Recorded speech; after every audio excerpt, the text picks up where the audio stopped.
How is AI going to affect the UK over the next 10 years? While attendees at the Future of Britain conference, organised by the Tony Blair Institute for Global Change, don't possess clairvoyant powers, they are very well placed as some of the best informed people in science, the arts and government to try and help answer that question.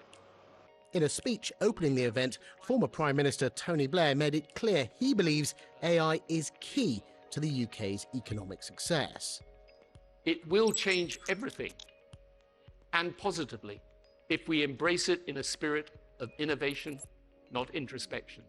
And new Health Secretary Wes Streeting says that AI can play a role in the NHS. Doubling the number of CT and MRI scanners, and not just more scanners, but AI-enabled scanners, those are massive productivity gains. As founder and CEO of pioneering AI company Google DeepMind, Sir Demis Hassabis has been developing AI for healthcare, scientific research and consumer use long before it was fashionable. It will transform everything. So it will be at least as big as the Industrial Revolution, possibly, bigger, more like the advent of electricity or even fire. What does he think the UK's new Labour government should do to make the best of artificial intelligence? I think it's a big opportunity actually for the country and the new government to embrace the economic opportunities that I think are going to come with AI, and also the scientific possibilities. So helping with healthcare, drug design, but also climate. Now, the new Labour government has said that it wants to be a green superpower. And we know that at the moment, this technology, the artificial intelligence, is very, very power hungry. Yeah. So how is that relationship going to work out in the future, do you think? I think in the short term, that's correct. There's a lot of power needed to scale these systems up. But most of the large companies, including Google, have committed to green power usage and net zero targets. The types of systems we're building, we're training on these large data centers will have enormous implications and good use cases for climate. So things like getting more efficiency out of existing infrastructure like power grids. Also, we're applying AI itself to save power in the data centers. So I think in the end, what these AI systems do will save energy and power far outweighing what they're currently using. People worry about their jobs and job security. How will AI affect employment? I think like previous big technological revolutions like the internet or mobile, I think it's going to also create many new jobs, new types of jobs that we can barely imagine today. There's a lot of American investment, there's a lot of investment going on in China. Where does the UK sit? Yeah, I think if you look at it, of course, there's the US and there's China. They're the kind of two superpowers. They have the most investment and the most research.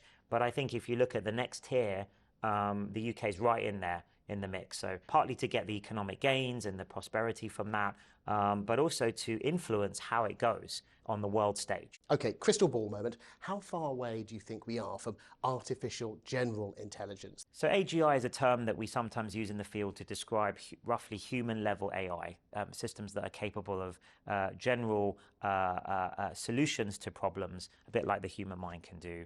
And I think maybe I wouldn't be surprised if it was sort of in the next decade. So perhaps a 50% chance in the next decade. Sir Demis Hassabis, thank you very much indeed. Thank you. Life is brilliant. It's sprung up in almost every part of the planet, in every shape imaginable, and many that aren't. There's a lot of life out there still left to be discovered and described. And that's a fact. Most of the world's flora and fauna are, as yet, undocumented. But that also means that we don't know what effects we humans and our ever-expanding civilization are having on most of the world's species. If we start to lose this diversity, and things can't be moved around and it can't adapt, then we sort of have a house of cards that's falling apart. And if we lose the key species in that, then we know we won't be able to restore our ecosystems. Q X Prize Rainforest, a 5-year competition challenging teams from around the world to develop tech to find out what lives where. First prize, $5 million. The mission, to design robots that can autonomously collect environmental DNA, eDNA, from an area of rainforest, and also to develop new techniques to analyse the biodiversity contained within that data. Environmental DNA, simply DNA that's being shed off of every species. And our technologies are advanced enough now that we can just take a water sample or an air sample or a surface sample, and from that we can describe what species are living in a place. BioDivX from ETH University in Zurich is one of the teams that made it through the semi-finals in Singapore and have been practicing for the finals in the Amazon rainforest in Brazil. And today I've come to Zurich to meet their autonomous drone. Actually, what's important here is what's hanging underneath the drone. That is a probe on about 50 meters of wire that can be lowered all the way through the vegetation down to the ground, swabbing DNA samples as it goes. The swab is a simple piece of lint-free cloth that drags against the vegetation. And in case you're wondering why staying above the rainforest and swabbing down through it is the best idea, well, you've obviously never been to a rainforest before. And they are pretty tough conditions. So rainforests have very extreme weather conditions. So it can be very hot, can be very humid. So that's quite of a challenge for the sensor on board of the drone, for the camera. It can be challenging to detect obstacles.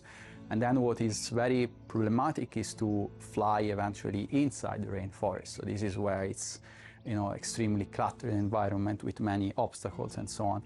And so the way we solve this problem is to stay above the canopy, but just having the probe that goes inside the canopy. So in this way we are safely up, but we can still collect data from inside the vegetation where things are interesting and important to be monitored. The drone uses 3D scans of the canopy to work out how close is too close to the treetops. And if the probe gets stuck, the drone is programmed to first wiggle it up and down, then to give it a sharp tug, and if all else fails, to cut the cord and return to base. But what's special about this probe is that it allows us to access the canopy, which is very hard. That's 20, 30, even 40 meters off the ground. And that's a place where we don't know very much about biodiversity. And so the ability to go in and non-invasively sort of swab this space and collect that DNA is amazing, because now our other methods are to put up a poisonous gas and fog the tree and all the insects fall out dead. This is, maybe not what we want to do when we just want to know something's there. Yeah, you're decreasing the biodiversity right there and then, aren't you, right? Yeah. I'm being swabbed.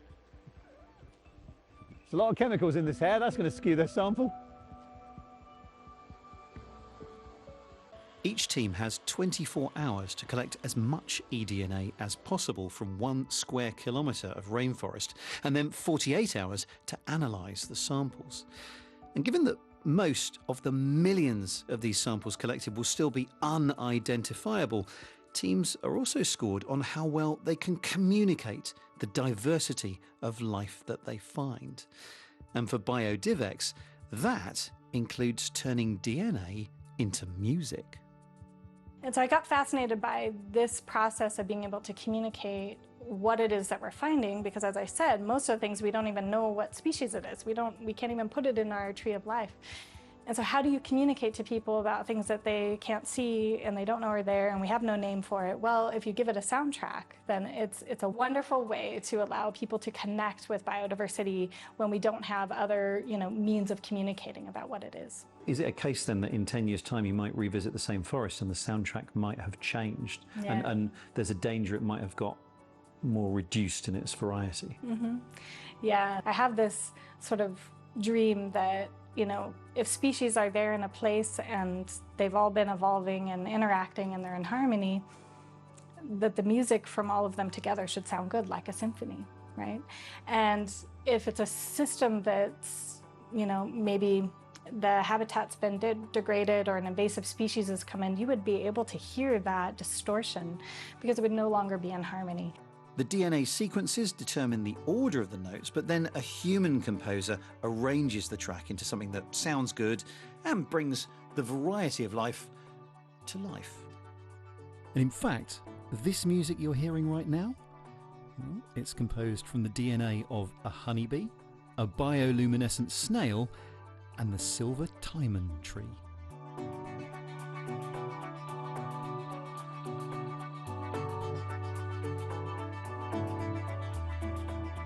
The X Prize Rainforest Finals happen this summer in the Amazon. And that's it for our dive into nature. Hope you've enjoyed it. Thanks for watching, and we'll see you next time. And there's more from the Click team.